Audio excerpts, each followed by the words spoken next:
Denim-wrapped nightmares, what is happening? First of all, shout out and thank you for your support. And secondly, I want to tell the people about Public Domain, their next favorite adult animated sitcom that you're going to love more than any animated show you've ever seen before, because you've already seen these characters before. These characters exist in a world where they've passed up their copyright, and now they're free to use for me in the public domain, and we're going to do it, and we're going to voice them by a bunch of supernatural characters, and it's going to be your favorite show. Now, we need your help to make this show because we can't do it by ourselves, and the executives are sitting on their asses, so go to our Indiegogo campaign. You'll find it down here, over there, or up there. I'm not really sure. It will be somewhere. Check it out. Donate a little bit, donate a lot. We got some great Christmas perks, including a naughty Santa card of me that involves, well, naughty things. So check us out, support us if you can. If you can't support us, thanks. Share us, like us, subscribe us, all the things that make online campaigns successful so you can have the next greatest adult animated TV show. Welcome to Denim-wrapped Nightmares, Tipsy Exchange podcast, where we explore the supernatural series, episode by episode. Over drinks, we'll discuss the lore, the gore, and what we adore about the Winchesters and their adventures. I'm Berly, and I'm a new fan of the series. I'm LA, and I'm here along for the ride. Now let's get tipsy. Hello, LA. Hello, Berly. Are there two T's in SWAT? What? Two T's in SWAT? Like SWAT team? Yeah. I don't know. I don't think so. No, I think one? it's just SWAT. Okay, it just didn't look right. Anyway, sorry. All right, on the last episode we did was No Exit. Pretty blonde girls were disappearing from an apartment building. Joe wanted to go on hunts to be closer with, or to feel closer to her dad, because that was his thing. Ellen was pissed about it, didn't want her to do it, but Joe went anyway, and Dean lied for her. And we found out that it was HH Holmes who was taking his spirit. Which was quite a twist. Yeah, taking the ladies. Joe got taken by him, but luckily he didn't kill her. And the boys found her, then used her as bait to trap HH Holmes. And then they trapped him in salt and threw concrete into the entrance so nobody could get down there. We found out that his grave really is filled with cement because he didn't want people fucking with his body. Even though he did it all the time right? when he was alive. And then he murdered an estimated 200 people or something like that. In the end, Ellen revealed that Joe's father was on a hunt with John Winchester whenever he died.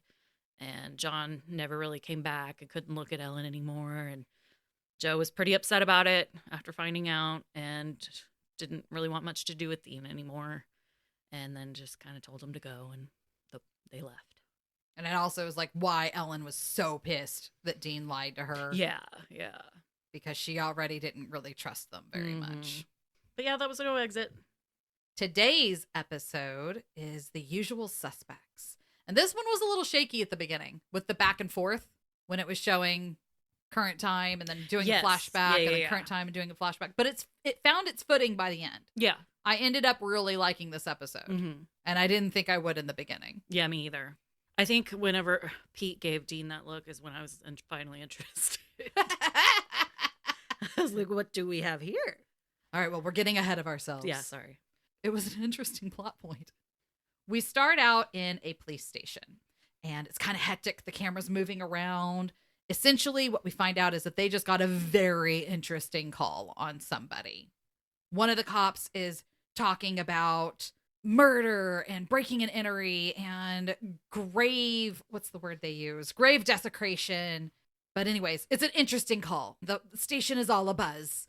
It's cutting back and forth between the police station and a motel. And we see a SWAT team with like the big rammer and everything running up. And Linda Blair is there. And they kick in the door and there's Sam. But he's still got his cast on. Yeah. And he's just looking around going, what the fuck is happening? Yeah. The SWAT team was a bit much. Was that really necessary? It's right. One man. I mean, he is big, but I mean, come on. And he is a Winchester. So I guess they thought they needed to use extra precautions. Back at the police station, it's revealed that Dean is already in custody and dealing with this douchebag cop.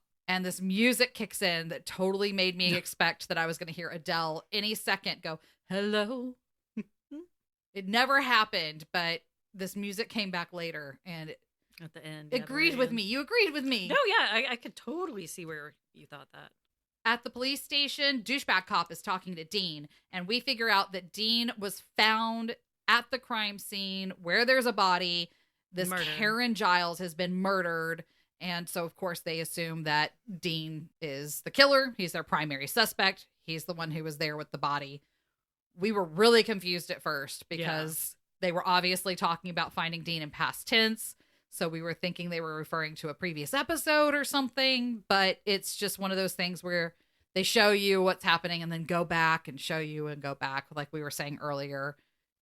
I don't like it whenever stuff does it. And it's nothing against this particular episode or director. I just don't like it when shows tell a story in that way 9 times out of 10. My mom's the same way. She gets confused. She's like, wait a minute. What? Where are we now? She's like, I thought we were just here. And I always have to like re-explain things to her. She likes a linear story. I prefer a linear story as well. Yeah. And when this one went into being a linear story, I felt like that's when it found its footing. Yeah. They take Sam in. So the Winchester brothers are separated. They're in 2 different rooms. Linda Blair is interrogating Sam. Douchebag cop is still interrogating Dean. Linda Blair was being good cop. Douchebag cop was being bad cop. Mm-hmm. As Linda Blair is talking to Sam, she's telling him his whole life story. We know who you are, Sam Winchester, pre-law, Jessica's death, abandoned daddy, everything. They did say John Winchester. We don't know his whereabouts. Right. So I thought that was interesting. Mm-hmm. I like how she was like, you can't, I mean, it's not your fault. Dean's your brother. We can't pick our family. I was like, bitch, come on. Sam agrees with Linda that, yeah, all of that is true. And after Jessica, I took some time off and I've just been on a road trip with my brother. But Linda Blair is trying to get Sam to flip on Dean. So that comes back to how you were saying that she's, we don't pick our family. Mm-hmm. Linda Blair is still trying to get more information. So Sam decides, you know what? Let me tell you what happened. This is how things went down. And we flash back to... Which, if he was actually had gone to law school, started at all, he would know you don't fucking talk until you have a lawyer present. Even if he thinks he's going to represent himself, like he should know not to start talking. I don't think he thought he was going to represent himself. I think he thought they're Winchesters and they're going to find their way out of it. Well, yeah, I'm sure, but just saying, for those out there, if you ever get arrested, keep your mouth shut. Yeah. Don't talk to the cops. You are not a Winchester. Yeah. So we do a little flashback. Sam and Dean are sitting at a cafe, and Dean is looking at a newspaper article that is talking about Anthony Giles. And we find out this was somebody who served with their dad in the Marines. They've known them their whole lives, and he was found with his throat slit. Because of that, they decide, let's go look into it. Sam is now in present day, and he points out to Linda Blair that we weren't even in town when Tony got killed, and I'm Dean's alibi. But then she brings up Karen Giles' body. We flash back again, and it shows Dean and Sam talking with Karen Giles in her home. They've posed as insurance representatives or what have you, and are talking to her, trying to get questions answered. Dean is asking her their usual questions about, did you see anything weird, smell anything weird? And Karen is just like, what the fuck are you talking about? She did not seem comfortable with these questions. But fortunately, they do get out of her that before he died, Tony had told her that he saw a pale woman with red eyes standing over him when he was sleeping one night. It was a dream. I don't think it was. I think Tony explained it away. He thought it was a dream. Yeah, he explained it away as a dream. It must have Right. just been a dream, but we find out later in the episode it wasn't. Now we flash back to the police station. Linda Blair and Sam are talking. She brings up, well, you guys broke and entered into his office. It was an active crime scene. Sam, I think, fibbed, said that, well, Karen said there were some things in there that she wanted, so we said we'd go get them for her. She gave us the keys, playing innocent. We cut back to Sam and Dean in the office, walking around the crime scene. There's a big old pile of blood, big old blood stain on the floor. where Tony's body was apparently found. And they're poking around the office, looking at things. And they find these papers that look like they came out of the printer. And it says it's the same letters over and over and over and over and over again. They even find the letters on the desk. Sam like blows hot air on that desk. It's like a glass desk, so it looks like somebody wrote it on there. It's like in Constantine, the secret message that the twin left. Out of the letters, what they're able to put together is Dana Schultz. They assume it's a name. Sam then gets on the computer and starts looking for Dana Schultz. Who is this person? Is it somebody who lives here? Is it somebody who's died? What have you? And while Sam is doing that, Dean is obviously getting bored. He's whistling, he's fidgeting, he's doing things. And at that point, Sam says, I'll need like another 30 minutes, dude. Like, just give me some time to figure this out. And Dean decides, you know what? I'm going to go back to Karen Giles and ask her some more questions, see if I can get more information. In the meantime, Karen is at home chilling out on the couch, and she looks over into this, I think it was a door. Was it a door with the multiple panes? Yeah, it like had the panels on it. Yeah. She looks up, glances over. Like a French door, right? Yeah. I think it was like a French door to like the dining room. You know how some houses have like the doors or something. It was something like that. And she sees this pale woman. We're going to call her Creepy Daryl Hannah for now. Yeah. So Creepy Daryl Hannah is watching her on the couch, and it scares the shit out of Karen. Well, it was kind of cool because with the paneling, it was a little disjointed. It kind of made it look creepier than if it was just a normal clear window. Yeah, and it was like one of those things that since it was disjointed, I would have been asking myself, did I see that? Was that a reflection? What the fuck was that? Mm-hmm. But Karen did not do that. It freaked her out enough that she took off her glasses and gave it a few more looks. But she said, no, fuck this. I'm calling 911. They did do a cut back to Linda Blair and Sam, and Linda Blair did say something about, I heard the 911 call. Karen was terrified. She was a bit much in that scene. Yes. And the back and forth, forgive me if I don't get all of it, because, again, it was happening quite a bit at the beginning of the episode. Karen calls 911, and as she's doing the call, the lights start flickering, the phone goes dead, and yet the printer starts printing. What's it printing? The same letters. Dana Schultz, Dana Schultz, Dana Schultz. Karen looks at it and is like, what the fuck is this? Karen goes into, I think it was a storage closet. Maybe it was her bedroom closet. I don't know. It doesn't really matter. And gets a gun because she is convinced there is an intruder right now. Creepy Daryl Hannah appears again, and it cuts away so we don't see what happened. Dean shows up at Karen's house and knocks on the door. When no one answers the door, Dean does what a Winchester is going to do and breaks and enters into the home. He's walking around cautiously looking for stuff, and he does end up finding Karen's body. Of course, it's at that time that the cops show up responding to the 911 call, and they literally find Dean over Karen's body. He was looking at her wrist because there was some weird bruising around her wrist whenever the cops come in and are like, Dean also did happen to see the paper with Dana Schultz on it over and over again before he crouched over and was fucking with the body. Back at the police station, Linda Blair is talking to douchebag cop, asking if he's been getting anywhere with Dean. Douchebag cop says, I'm getting a lot of wise ass comments or wise ass remarks, but that's about it. And then he like touches Linda Blair's chin. Well, before that, he almost went for like brushing her face. Her boob. Oh, I didn't notice that. Like the lapel of her jacket. He like kind of stroked that before he went to her face. It becomes very clear. Inappropriate. Yeah, in the hallway, guys. They be fucking. Yeah. And overall, they're really pushing. We need to get Sam to flip. We got to get Sam to flip. It's revealed through their conversation that douchebag cop was friends with Tony and Karen Giles. But it also becomes clear that douchebag cop, he wants to close this. He wants to pin it all on Dean and be done. Mm-hmm. And Linda Blair is not on board. She's pointing out the same stuff that Sam was saying. Most of this stuff is circumstantial at best. We don't have any solid evidence. And while she was saying all that, I got very excited and I screamed and pointed at the TV and startled LA because I figured out the twist at the end. Yeah, you did. You got it. You called it.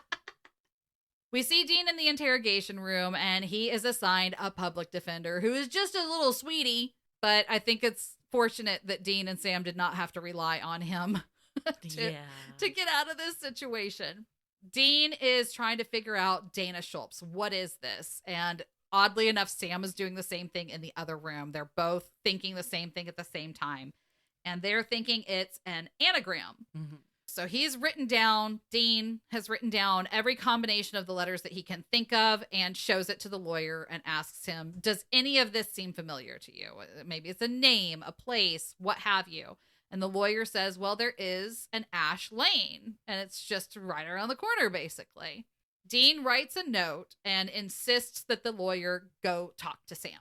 In the meantime, Linda Blair is taking down all her notes. You can tell that she seems kind of agitated after her conversation with douchebag cop because she knows something's not adding up. While she's taking her notes, all of a sudden her computer goes crazy and it's doing Dana Schultz, Dana Schultz, Dana Schultz, Dana Schultz, Dana Schultz. She's just sitting back going, what the fuck is going on?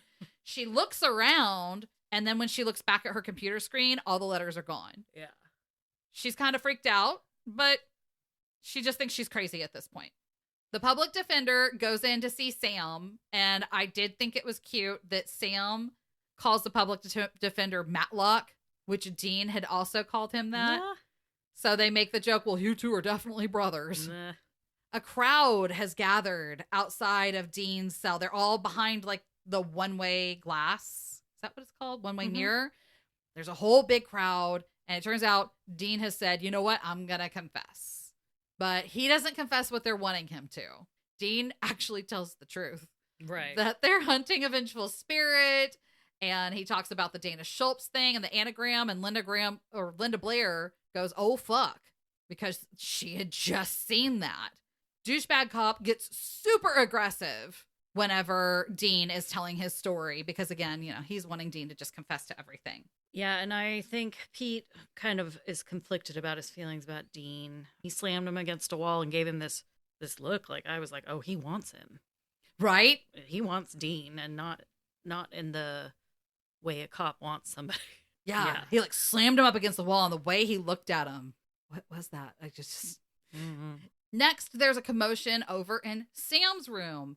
And what happened? It turns out Sam escaped. The whole reason that Dean was doing this confession was a distraction so that Sam could get out of there. Now, you might be asking yourself, well, how did Sam know? I'll tell you how, audience. Whenever Dean wrote that note, he actually wrote the note to Hiltz from McQueen, which referenced a film called The Great Escape. It's a 1960s movie. Basically, that was his signal to Sam that I'm going to create a diversion. You get out of here. I thought that was super fucking clever. Yeah. And I liked that Linda Blair picked up on it, and douchebag cop was like, what is this? Obviously, Linda Blair is frustrated. There's just so much going on. So she goes to the bathroom, is chilling out in front of the mirrors, and all the sinks start going off. And it's on hot water. And there's a lot of steam. And the letters Dana Schultz start to appear on the mirror.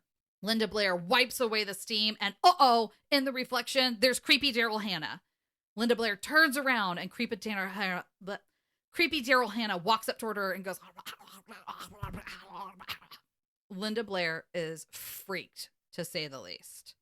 She goes and visits with Dean because she knows this guy obviously knows something. She's not convinced he's telling the truth, but this Dana Schultz thing and this ghost thing, and I keep seeing this, I've just seen this woman with her throat slit and blood everywhere. Let me go talk to this guy. During their conversation, Linda Blair lifts up her hand and her jacket shows her wrist, and Dean notices that she has the same bruising around her wrist that Karen Giles had. So he's asking her, where did you get that? What have you seen? They end up having a little discussion. And I like that Dean says, listen, I know you think you're going crazy right now, but we just need to move past that. Just put a pin in it. We'll come back to it later. You need to go see Sam. And Dean tells Linda Blair where she'll be able to find Sam because they would normally figure out a way to meet up because Sam escaped. And the assumption is that Dean won't be far behind. Linda Blair meets up with Sam and lets him know what's going on, fills him in. And Sam says, hey, I have all these pictures. Will you go through these pictures and let me know if any of them look like creepy Daryl Hannah? And Linda Blair says, how did you get access to these? These are all from crime scenes or booking photos. And Sam says, oh, you have your job, I have mine. Linda Blair goes through the pictures and finds one that she is certain is creepy Daryl Hannah. And this person's name, this character's name, is Claire Becker. Sam says, great, we've got an identity. Now we need to find the body. Let's salt and burn her bones. That's what gets rid of a vengeful spirit. No problem. So he looks up where was Claire Becker's last known location. And it turns out it was on what? Ash Lane. Linda Blair goes with Sam to Ash Lane to go through the premises and see if they can't find Claire's body. While they're there, Claire shows herself, presents herself, manifests, what have you, for Linda Blair again. And she's coming up to her again, being like, and she's pointing. And Linda Blair thinks that she's kind of reaching out to her, but they figure out Claire was pointing at the wall behind her and that that's actually where her body was hidden.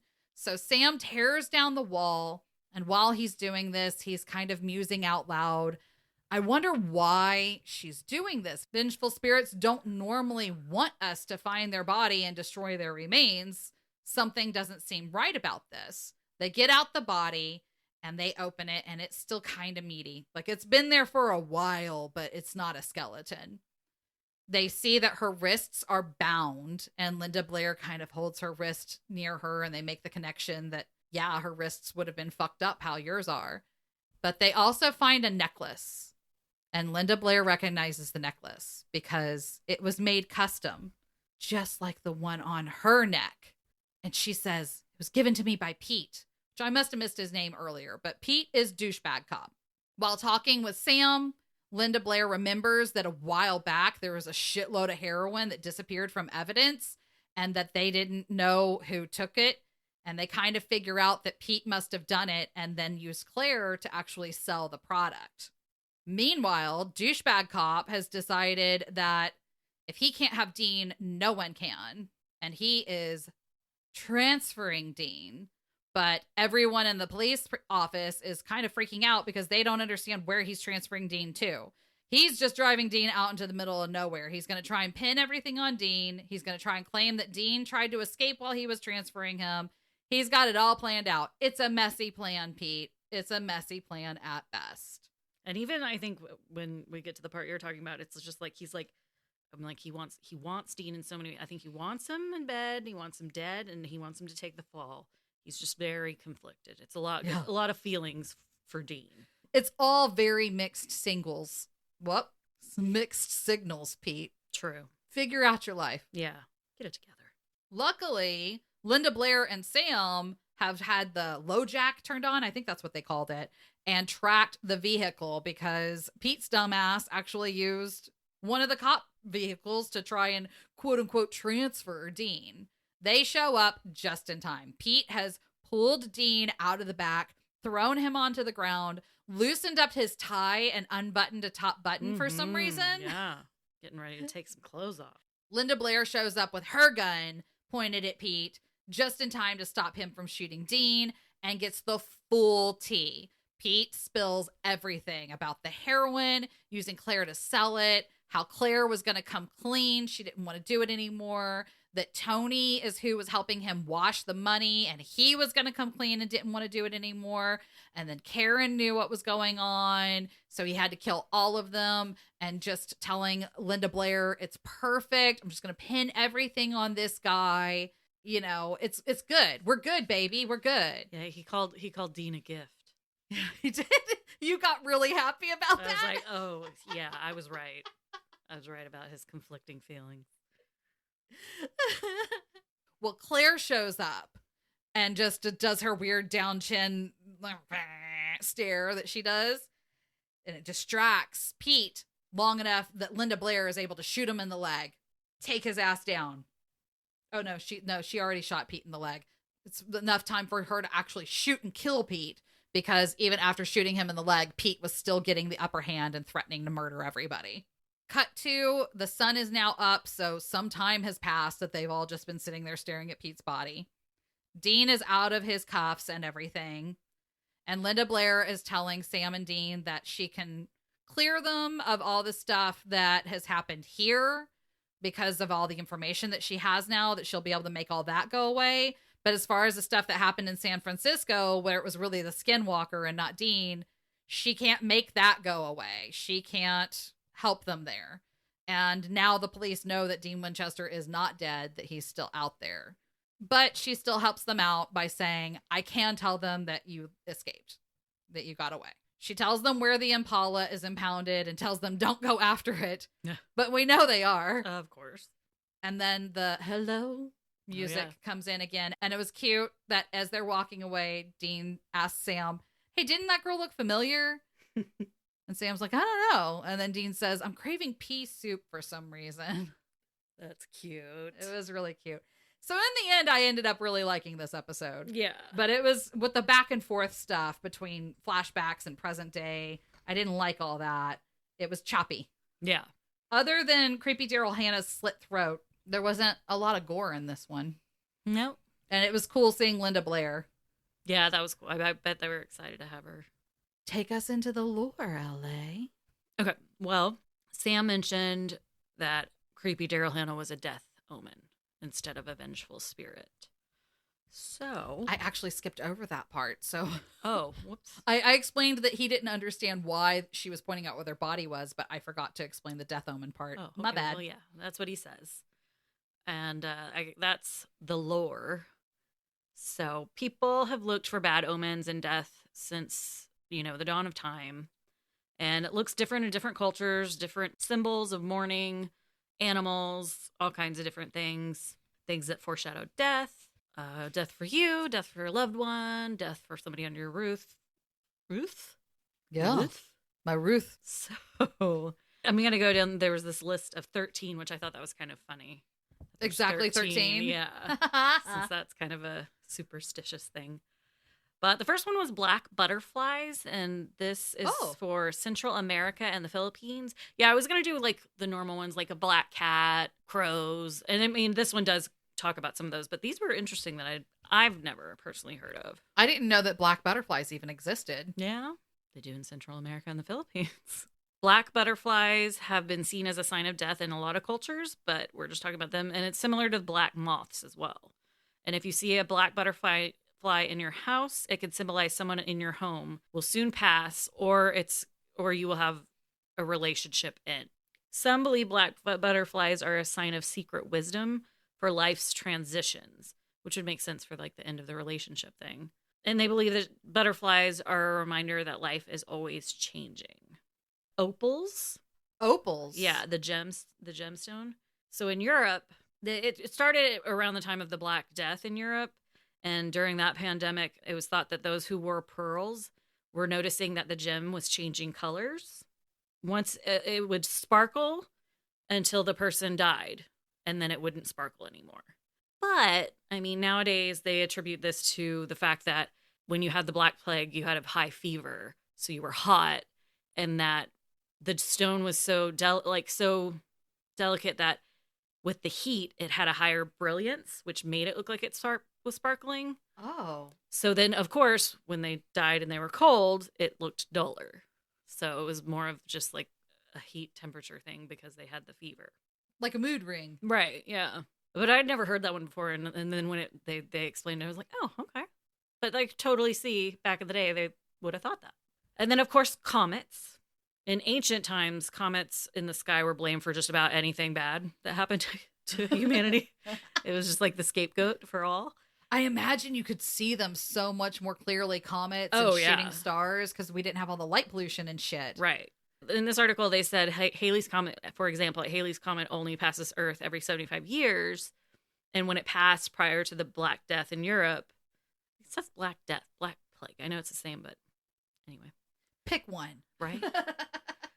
People thought that this was a bad omen and that death was ahead. And, well, I mean, it kind of did happen. They weren't wrong. And then they were like, we still look up to the stars to try and explain things, but comets are not to blame for everything these days.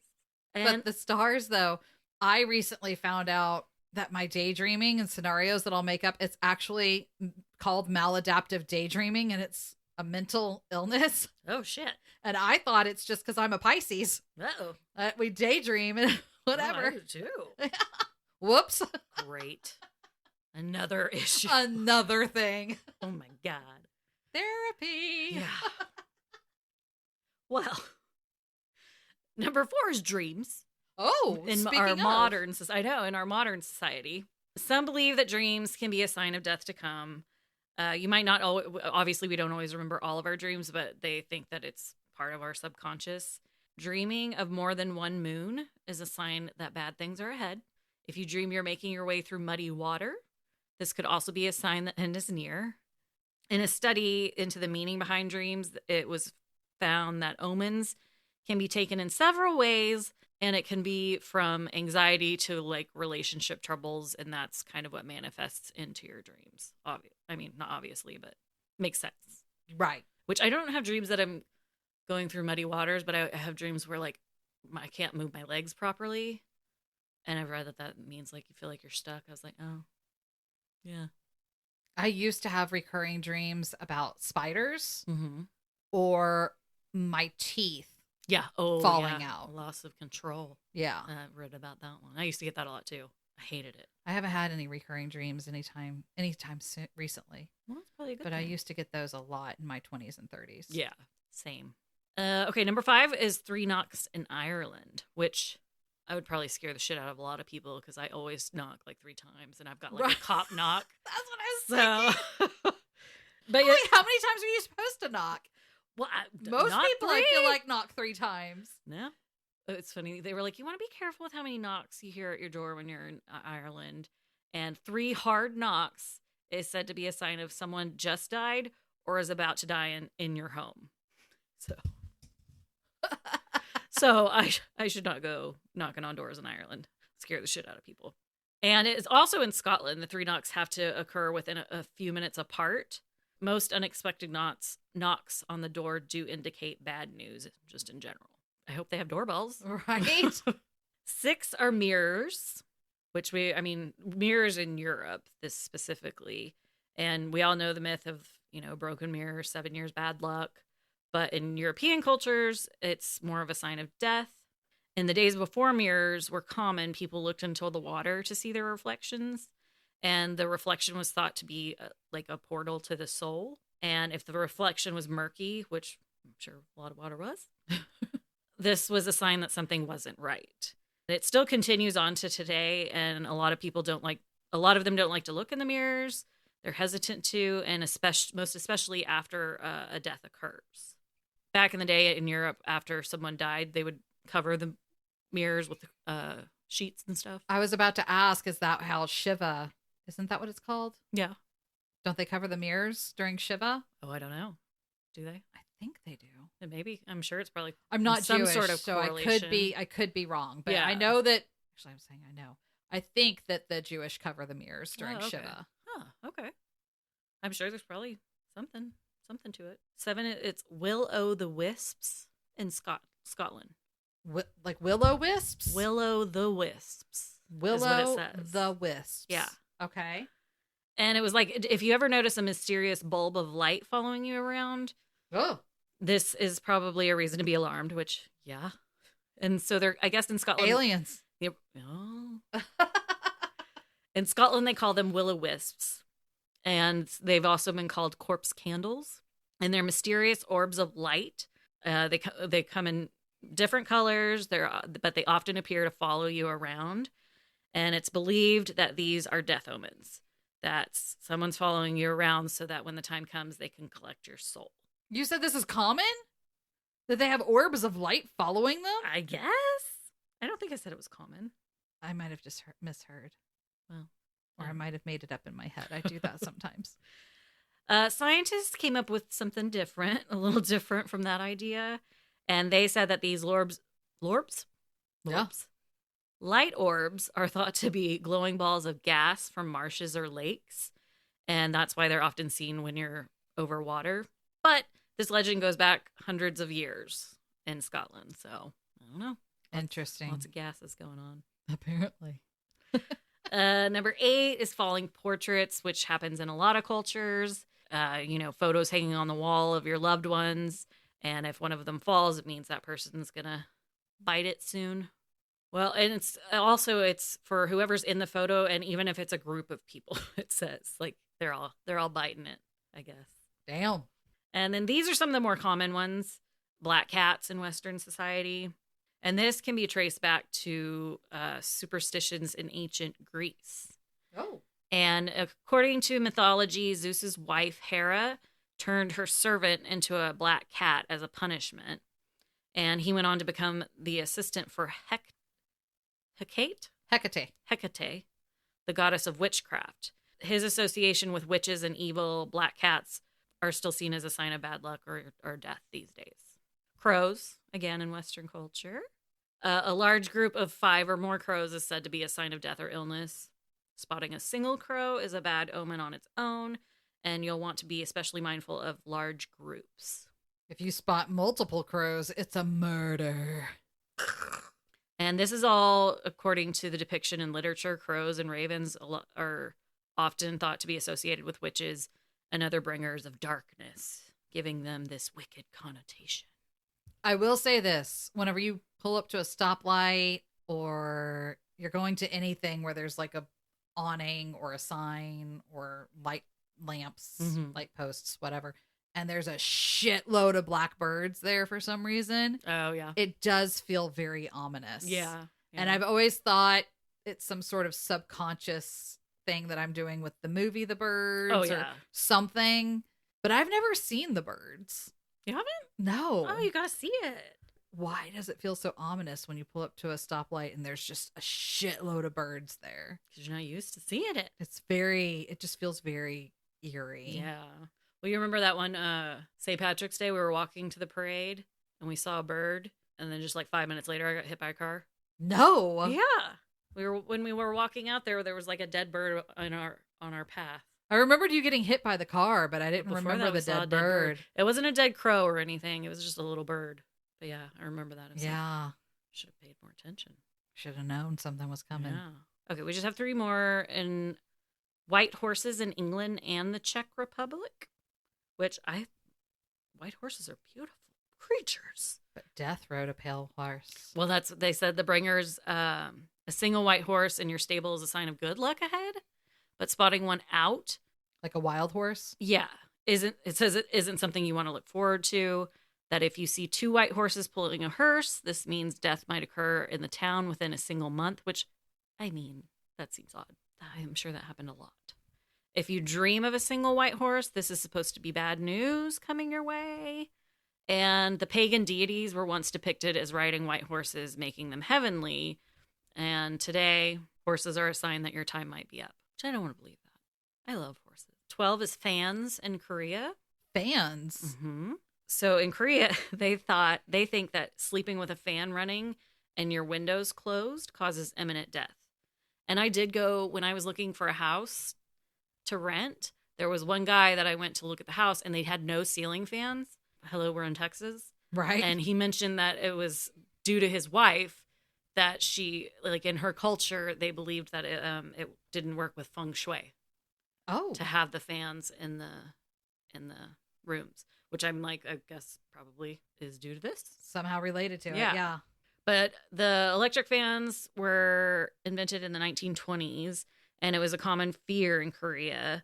They felt like a lot of the deaths had been linked to electric fans at night, but the death was most likely caused by hypothermia, heat stress, or underlying health problems. 13 is doppelgangers in Germany. Oh. Yeah, the word oh, you had one. I had one. Yeah. You're still here. Luckily, I'm still here. I'm still kicking. It's been roughly 10 years, Yeah, and I think I'm you're still good. cooking. Yeah, you're good. The word doppelganger means double goer in German. And as we know, it's like someone's exact replica, but born to different parents. If you spot your doppelganger out and about, this is a sign that your death was soon to come in German culture. And the same was true if a friend or family member saw your doppelganger. They've also been referred to as evil twins in folklore. If you speak to your own evil twin, they'll try to trick you with sinister thoughts. They'll put bad ideas in your head and which cause your demise. Just like Andy. Right. Yeah. And Simon Said. Yeah. But yeah, so that's a list of 13 death omens. I didn't know a lot of these. Me neither. So I thought that was kind of cool. I've heard of death omens, but if you asked me name one, I don't know that I would have been able to do it. I would have said a black cat crossing your path. See, I knew black cats were bad luck, but I Yeah. didn't know it was a death omen. Well, I think it is bad luck, but I mean, death is pretty bad luck. I mean, it's the worst. It's the worst. Yeah. So that is it for the lore on death omens. So to close it out, we have a quote from when Sam and Dean were sitting at the cafe and decided to go investigate the murder of Tony Giles. Mm-hmm. Dean says to Sam, "So, Scully, what do you think?" Sam says, "I'm not Scully, you're Scully." And Dean says, "Nah, I'm Mulder. You're a redheaded woman." Cheers. Thank you for listening to Denim-wrapped Nightmares. Follow us on Twitter or Instagram, leave a review, and let us know how we can get involved in the fandom. This was fun, jerk. It always is, bitch.